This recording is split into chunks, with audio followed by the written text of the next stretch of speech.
بابت موضوع کرونا و برخی مسائل دیگر طی 2-3 سال اخیر آزادخواهان و عاشقان امام حسین علیه السلام اخصاً زائرین افغانستانی نتوانستند عازم کربلای معلا شوند. فهمیدیم که اولین کاروان از افغانستان هستیم که وارد مرز شده ایم. تمام دارایی یا تمام هستی زندگی خود رو میپاشن به پای تمام زائرین امام حسین.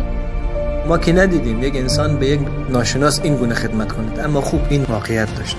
واقعا هر چقدر که تصمیم داشته باشن برای کربلا بیان، هزینه کنن، وقت بگذارن، سختی بکشن، میارزه واقعا. یعنی هنوز ما نیامده میگیم میارزه. اما بیشتر از این که از بزرگی مسجد کوفه تعجب میکردیم، از بی‌وفایی و جهل مردم کوفه متاثر میشدیم. رفتیم طرف خانه امام علی علیه السلام. نمیدانید چقدر ساده بود. شما در هیچ یک از خبرگزاری، در هیچ یک از کانال‌های خبری اخباری که دنبال کرده باشید، هیچ خشونتی در بین این 40 میلیون نفر وجود نداره.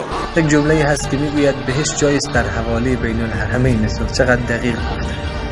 اما زمانی که به کاظمین رسیدیم، 2 گنبد زیبا را کنار هم مشاهده نمودیم. به راستی که راست گفتند، کشتی امام حسین علیه السلام کشتی نجات عالم است. امام حسین حد و مرز ندارد.